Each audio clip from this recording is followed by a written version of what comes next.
Hello everyone. आज हम लोग बात करेंगे इक्विपोटेंशियल सरफेस का। राइट। ओके।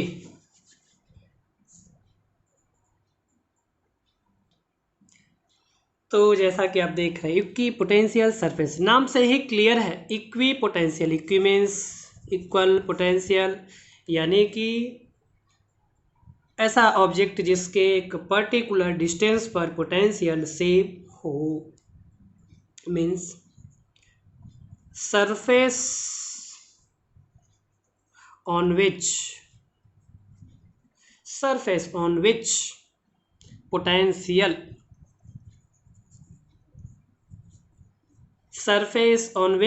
potential is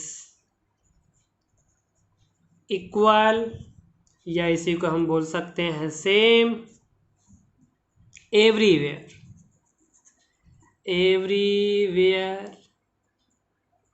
कैसे? अब इसमें पॉइंट चार्ज के लिए सबसे पहले लेते हैं। फॉर पॉइंट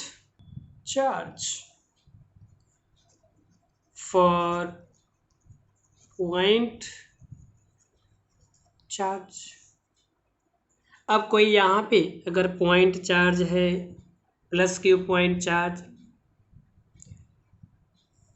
आर रेडियस का एक स्फीयर है, ठीक है, sphere ball, football, like that.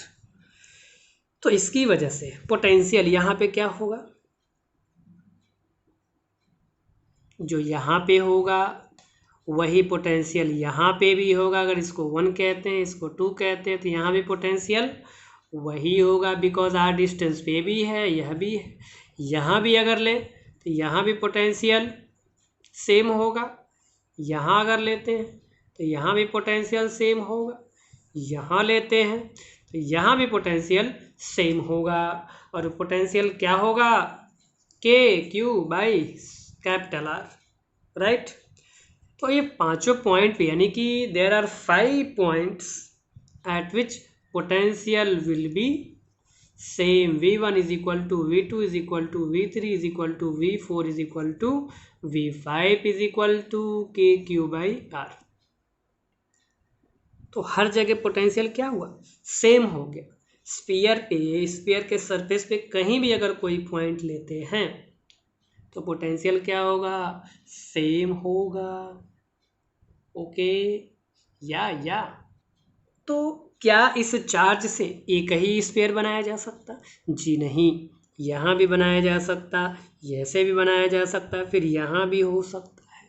इसका मतलब क्या हुआ, इसका मतलब ये हुआ concentric sphere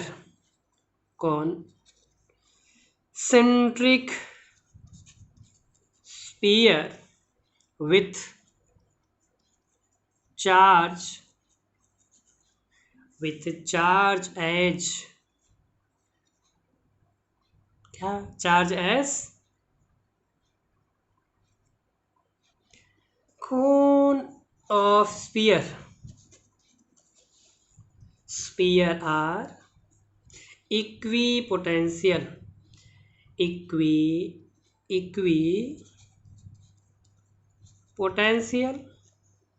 surface.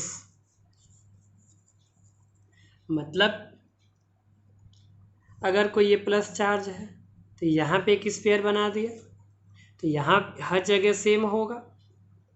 Concentric sphere की बात कर रहे हैं, कॉन्सेंट्रिक स्फीयर, तो यहाँ पे एक स्फीयर ऐसे बना सकते हैं, एक और स्फीयर ऐसे बना सकते हैं।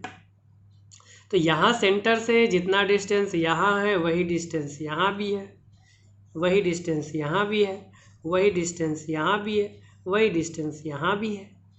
ओह my God, how many points you are making sir. वही यहाँ भी है। राइट। तो यह भी क्या होगा, इक्विपोटेंशियल सरफेस होगा। ये जो छोटा वाला दिख रहा है ये भी इक्विपोटेंशियल सरफेस। क्या ये बाहर वाला है? Yes, this is also equipotential surface. यहाँ भी वही होगा, यहाँ भी आ जाओ सेम होगा, यहाँ भी आ जाओ वही होगा, यहाँ भी चले जाओ। तो ये क्या है, इक्विपोटेंशियल सरफेस। और जैसे जैसे इस ये प्लस क्यू चार्ज की वजह से जो स्पेयर लिया हमने इक्विपोटेंशियल सरफेस, जैसे हम आगे बढ़ेंगे वैसे वैसे पोटेंशियल डिक्रीज होगा, पोटेंशियल डिक्रीज होगा। सपोज दैट हियर 100 वोल्ट है तो हियर मस्ट भी, मतलब यहाँ पे 80 हो जाएगा, यहाँ 60 हो जाएगा, और जैसे जैसे दूर जाएंगे ये बीच का जो सेपरेशन ये बढ़ता जाएगा, साइज बढ़ता जाएगा। अगर हम नेगेटिव चार्ज लेते हैं तो नेगेटिव चार्ज का भी वही होगा, ये स्फीयर होगा, कॉन्सेंट्रिक स्फीयर है ये। तो यहाँ अगर 100 वोल्ट है तो यहाँ पे हो जाएगा कितना, नेगेटिव साइन के साथ पोटेंशियल लेते हैं तो -100, तो हियर -80 वोल्ट, हियर -60 वोल्ट, ऐसे बढ़ता चला जाएगा। ये तो हो गया पॉइंट चार्ज की वजह से। अगर हम लाइन चार्ज लेते हैं तो उसकी वजह से क्या होगा, लाइन चार्ज की वजह से क्या इक्विपोटेंशियल सरफेस बनेगा, यस ऑफ कोर्स बनेगा। लीनियर चार्ज, अब कोई लीनियर चार्ज ऐसे ले लिया, खींच,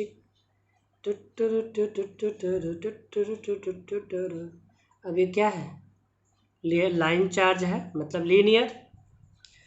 अब इसकी वजह से ये कहाँ तक गया, ये भी इनफाइनाइट तक गया है, इधर नीचे भी -इनफाइनाइट तक गया है, ठीक है। तो यहाँ पे r डिस्टेंस पे इधर और r डिस्टेंस पे इधर एक सिलेंडर बनाते हैं, खिचिक खिचिक। तो ये जो सिलेंडर है हर जगह ये r डिस्टेंस होगा, r डिस्टेंस पे होगा, इधर भी r डिस्टेंस ये होगा, ये भी r डिस्टेंस होगा, ये भी r डिस्टेंस होगा। तो जो पोटेंशियल यहाँ पे होगा वही पोटेंशियल यहाँ पे होगा, वही पोटेंशियल यहाँ भी होगा, वही पोटेंशियल यहाँ भी होगा, वही पोटेंशियल यहाँ भी होगा, because of it is from what, r distance from this line charge, मतलब यहाँ से आर डिस्टेंस पे है, सेम डिस्टेंस पे। अगर ये पहला, ये दूसरा, ये तीसरा, चौथा, पांचवा, तो हर जगह potential at 1, potential at 2, potential at 3, potential at 4, potential at 5, हर जगह क्या होगा, बराबर होगा, राइट। या अब इसमें भी बना सकते हैं कॉन्सेंट्रिक सिलेंडर, कैसे बनेगा, तो ऐसे बनेगा, ये लाइन चार्ज ले लिया, दोनों तरफ इनफाइनाइट तक गया हुआ है। अब यहाँ पे एक सिलेंडर ले लिया छोटा सा, फिर एक ये सिलेंडर हो गया ऐसे, दिस इज, है ना, ये हो गया, फिर और ले लो इस पे ऐसे, जितना चाहो उतना बना लो, इनफाइनाइट लेंथ तक का है ना ये चार्ज, ऐसे है डिस्ट्रीब्यूट ऐसे।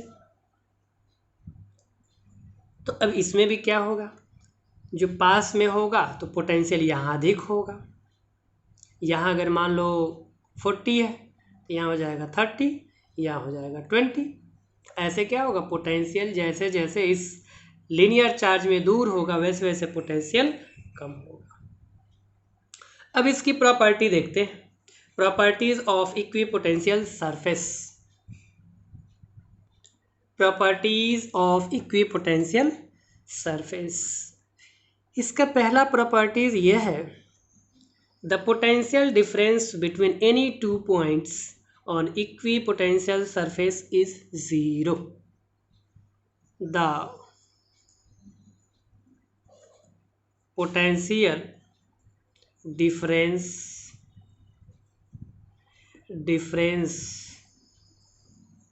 between any two points on equipotential surface is 0। Very simple, ये कैसे, अरे सिंपल, अगर ये लिया ऐसे, एक कोई सरफेस ले लिया, एक पॉइंट यहाँ एक पॉइंट यहाँ, ए और बी, तो जो पोटेंशियल एट ए होगा और पोटेंशियल एट बी दोनों को सब्ट्रैक्ट करेंगे तो 0 है।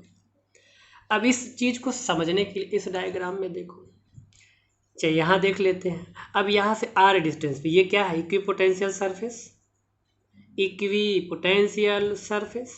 यहाँ पे जो पोटेंशियल, यहाँ पे मान लो V1 है, यहाँ पे पोटेंशियल V2 है, तो V1 minus V2 is equal to 0। कैसे? ये मान लो क्या है, KQ/R, ये भी है KQ/R, तो KQ/R से KQ/R को सब्ट्रैक्ट करेंगे तो क्या मिलेगा, 0। So that's why the potential difference between any two points on the equipotential surface is 0। तो इक्विपोटेंशियल सरफेस पे कोई दो पॉइंट ले लो, 0 आएगा पोटेंशियल। Is that clear? मजा आया? Yes sir, very good very good. Second point is that कि no work is done by electric force in moving a charge on equipotential surface. No work is done by electric force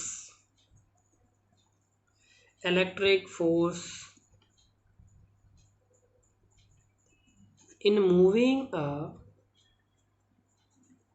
charge on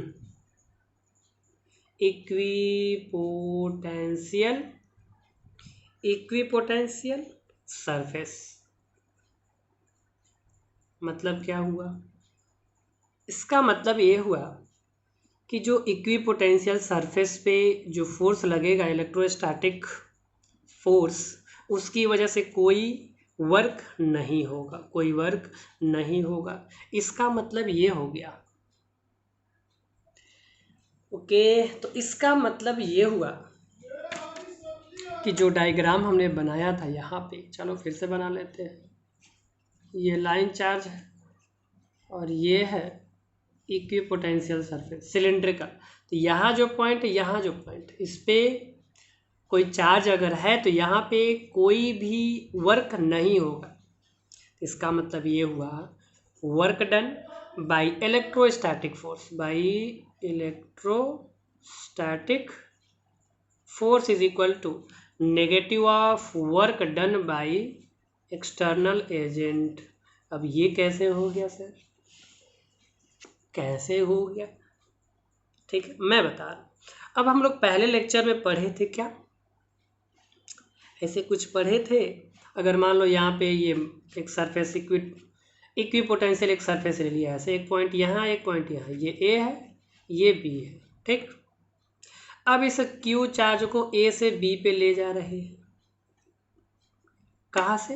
ए से B पे ले जा रहे हैं, तो क्या होगा, V B minus B A is equal to work done by external agent. कहाँ से कहाँ? A to B by external agent. ये कौन सा है? एक्सटर्नल एजेंट है, बाई चार्ज हो गया, राइट। अब ये इक्विपोटेंशियल सरफेस पे है, तो जो पोटेंशियल यहाँ पे होगा, ये अगर यहाँ पे पोटेंशियल ले लिया बी ए और ये हो गया बी बी, ये दोनों बराबर है। जब दोनों बराबर तो इनका डिफरेंस क्या आएगा, 0।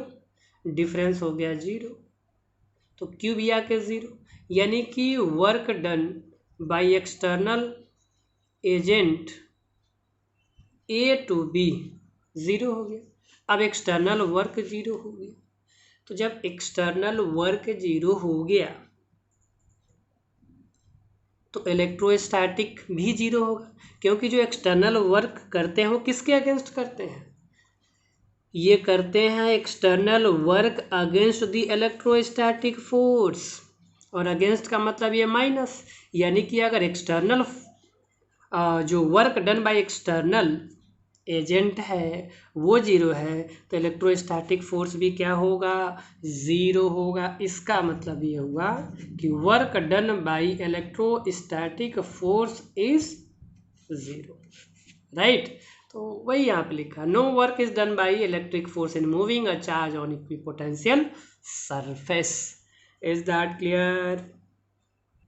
तो इसका मतलब ये हो गया क्या, कि इलेक्ट्रोस्टैटिक फोर्स का इक्विपोटेंशियल सरफेस पर चार्ज मूव कराने के लिए कोई काम नहीं करना पड़ेगा या कोई काम नहीं होगा या कोई काम नहीं करना पड़ता है। ठीक है, अब नेक्स्ट प्रॉपर्टी देखते हैं। अच्छा, मज़ा नहीं आया? चलो, अगर नहीं मज़ा आया तो मैं एक तरीके से और बता देता हूँ। अगर मान लो ये चार्ज क्यू है, अभी सेकंड की ही बात कर रहा हूँ, थर्ड भी बात करेंगे, बोले ना मज़ा नहीं आया। चलो अभी मज़ा लाता हूँ, फील लाता हूँ। ये मान लो इक्वी पोटेंशियल सरफेस हो गया। क्या है? इक्वी पोटेंशियल सरफेस हो गया। अब यहाँ पे कोई टेस्ट चार्ज ले लो, क्यों? इक्वी पोटेंशियल सरफेस में दोनों के बीच फोर्स लगेगा, इस दोनों चार्ज के बीच में फोर्स लगेगा। अब फोर्स इधर हो जाएगा इलेक्ट्रोस्टैटिक फोर्स। क्या होगा? इलेक्ट्रोस्टैटिक फोर्स इधर लग गया, राइट। अब ये क्या, इक्विपोटेंशियल सरफेस ये है, इसका मूवमेंट इधर होगा इस डायरेक्शन में, dx, x अगर डिस्टेंस पर लिया है तो dx हो गया। और वर्क का फॉर्मूला हम क्या पढ़ते हैं?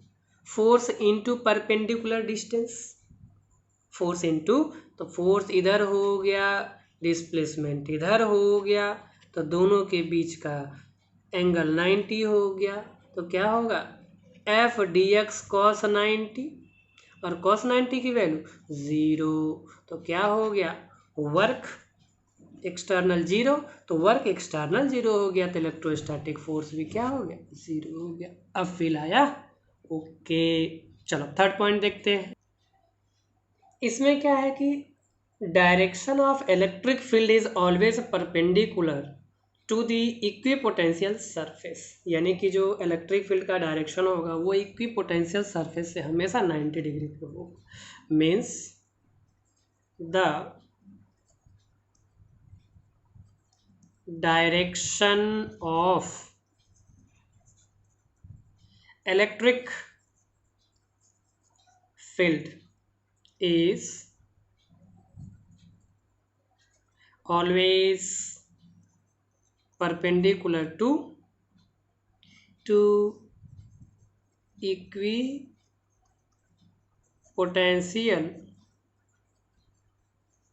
surface, यानी इलेक्ट्रिक फील्ड का डायरेक्शन हमेशा इक्विपोटेंशियल सरफेस के 90 डिग्री पे होगा। किसका डायरेक्शन? इलेक्ट्रिक फील्ड का डायरेक्शन।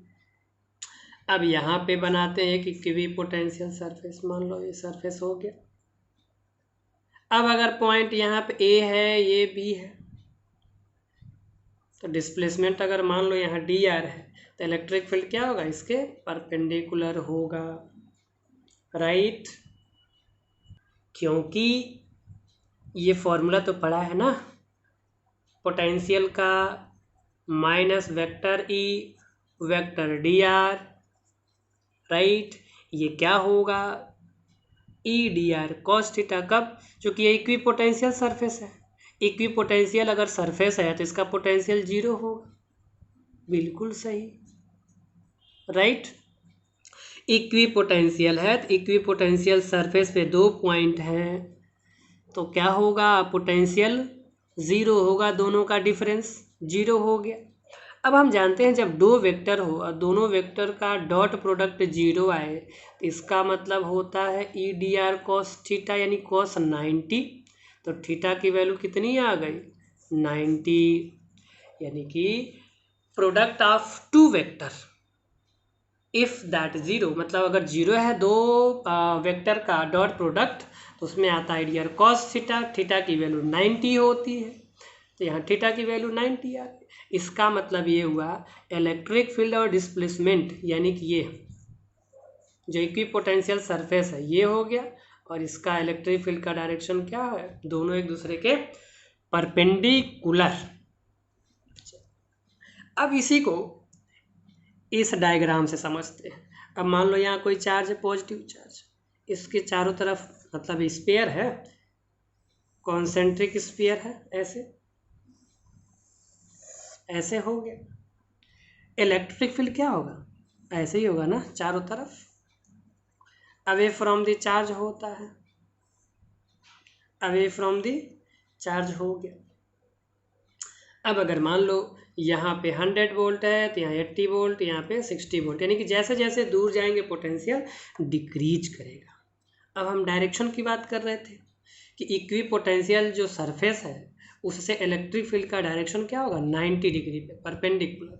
देखो ये सरफेस है तो यहाँ पे 90 डिग्री होगा, यहाँ पे 90 डिग्री होगा, यहाँ पे 90 डिग्री होगा, यहाँ भी 90 डिग्री होगा, यहाँ भी 90 डिग्री, यहाँ भी 90 डिग्री, यहाँ भी 90 डिग्री, यहाँ भी, यहाँ भी, यहाँ भी, यहाँ भी, यहाँ भी, यहाँ भी, यहाँ भी, यहाँ भी, हर जगह तो 90 डिग्री दिख गया। इसका मतलब क्या है, फील्ड लाइंस, क्या, field lines are perpendicular to equipotential surface। अब फेल हुआ, मजा आया, समझ में आया? हम उसमें भी देख सकते हैं, ये तो स्फीयर था ना, सिलेंडर में भी देख सकते हैं। सिलेंडर का देखना है, ओके, सिलेंडर का देखते हैं। अगर सिलेंडर लाइन चार्ज है ऐसे, ये इनफाइनाइट तक गया है, दोनों यहाँ ऊपर भी और यहाँ नीचे भी। अब यहाँ पे एक सिलेंडर ऐसे बना लो, और बनाना है, एक और बना लो,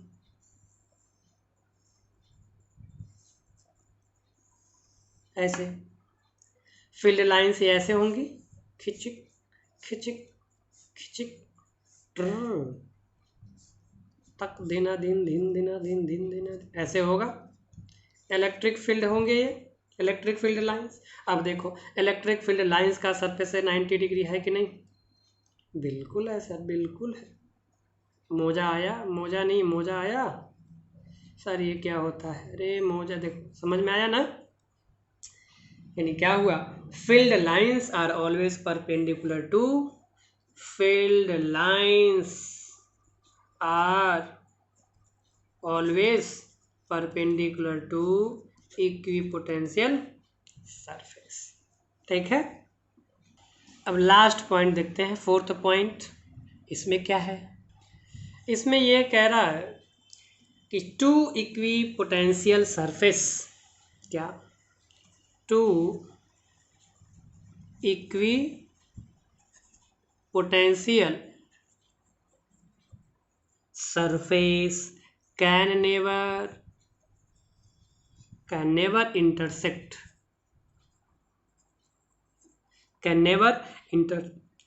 each other। मतलब कभी भी दो इक्विपोटेंशियल सरफेस आपस में इंटरसेक्ट नहीं कर सकते, नहीं कर सकते तो नहीं कर सकते।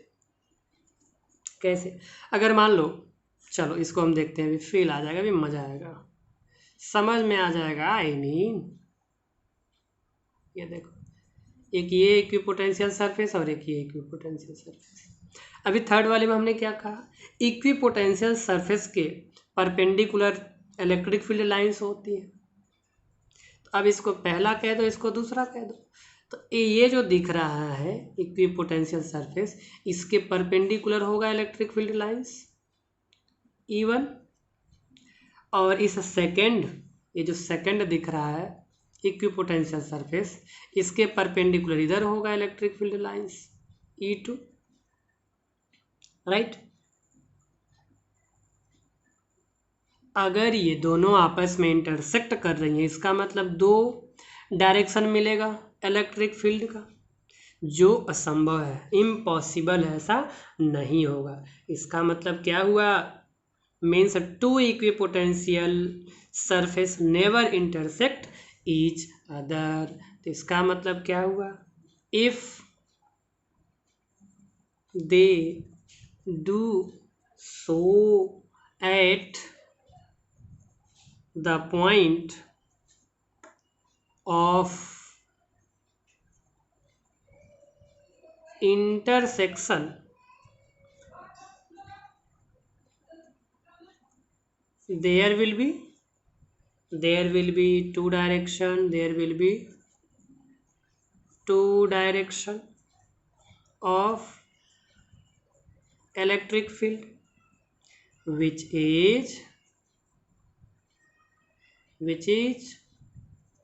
is impossible जो ऐसा संभव है ही नहीं। इसका मतलब क्या हुआ? इट मीन्स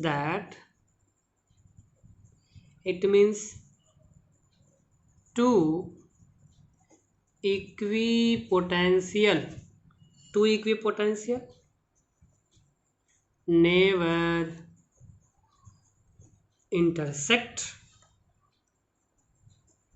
ईच अदर, मतलब ये एक दूसरे को आपस में इंटरसेक्ट नहीं कर सकती। अब एक क्वेश्चन करते हैं, sketch equipotential surface for an electric dipole, यानी इलेक्ट्रिक डाइपोल के लिए हमें इक्विपोटेंशियल सरफेस बनाना है, इक्विपोटेंशियल सरफेस। तो सबसे पहले एक ये देख लेते हैं कि अगर क्या है, ऐसे इलेक्ट्रिक फील्ड लाइंस हैं, ये अगर इस पे इक्विपोटेंशियल सरफेस बनाना है तो इसके परपेंडिकुलर में होगा, खींचिक ऐसे ऐसे, अरे इसी को हम ऐसे कह दें, ये हो गया, ऐसे हो गया, ये हो गया इक्विपोटेंशियल सरफेस, ये भी हो गया इक्विपोटेंशियल सरफेस, और ये क्या हो गया, इलेक्ट्रिक फील्ड लाइंस हो गया। तो दोनों एक दूसरे के परपेंडिकुलर होते हैं। कौन कौन? इलेक्ट्रिक फील्ड लाइंस और इक्विपोटेंशियल सरफेस। तो यहाँ डाइपोल के लिए बनाना है, किसके लिए बनाना है? डाइपोल के लिए बनाना है, बनाते हैं। तो डाइपोल में दो चार्ज होंगे, एक प्लस एक माइनस चार्ज ले लिया, ठीक, ऐसे,